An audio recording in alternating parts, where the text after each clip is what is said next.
Kasi ito naman eh. Eh, nakasama na sa ako yung dito mo sa akin kanina. Parang sa'yo yung dito. Gusto niya nakabag kasi ako. Oo. Yun. Sige po. Nursing student, di ba? Ay, ako pa yung ganun. Parang hirap kasi huminga. Meron ba kayo mai-recommend na gamot kahit mabibili sa pharmacy? Go. Mabigat kasi dito ko. Labis ko. Balik mo naman yun. Ay, hindi kasi kami pwede magbigay ng gamot eh. Since hindi naman kami licensed. And hindi din ethical na magbibigay lang kami ng gamot. Please na, I have exam later eh. Meron ba kayong dyan na may mawawalan na agad? Libre ko po kayo eh. Hindi kasi talaga kami pwede magbigay ng gamot, be. Okay, fine. Sige. Kung gusto mo, samahan ka na lang namin sa clinic para sa ikabubuti mo naman yun eh. Hindi na kailangan. Mawawalan titiisin ko na lang ano to. Mawalan na to mamaya or give me meds. Pwede ka naman namin tulungan, pero through the CPC lang or sa abot ng makakaya. Okay, fine. Hindi naman kailangan kasi na-experience ko naman to nung after training. Kasi mas malala lang ngayon.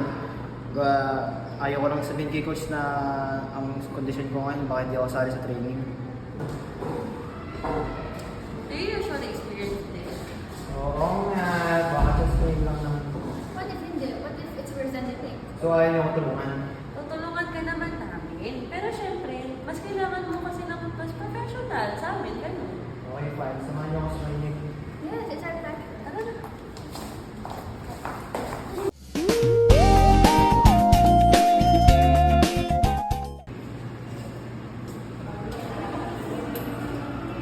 Morning, nurse team. May chest pain daw po si Carl. Galing po sa training. Mabuti naman pumunta kayo dito. Thank you. You're welcome po. Labas po muna kami. Kaya niyo ako muna. Bye. Go. Where is second chest pain? Kanina po, after training, usually after training ko po ito naranasan. Eh, nangingi po ako ng gamot ka na ayaw ko. Sige, upo ka muna yung vital signs.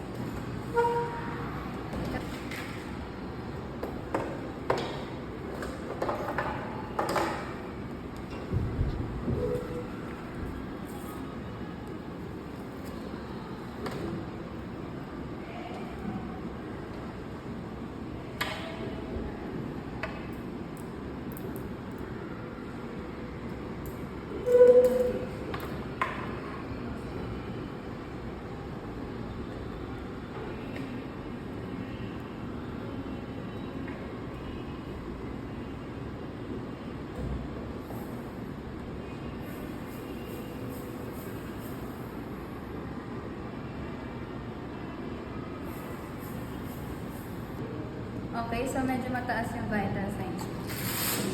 Ano ba?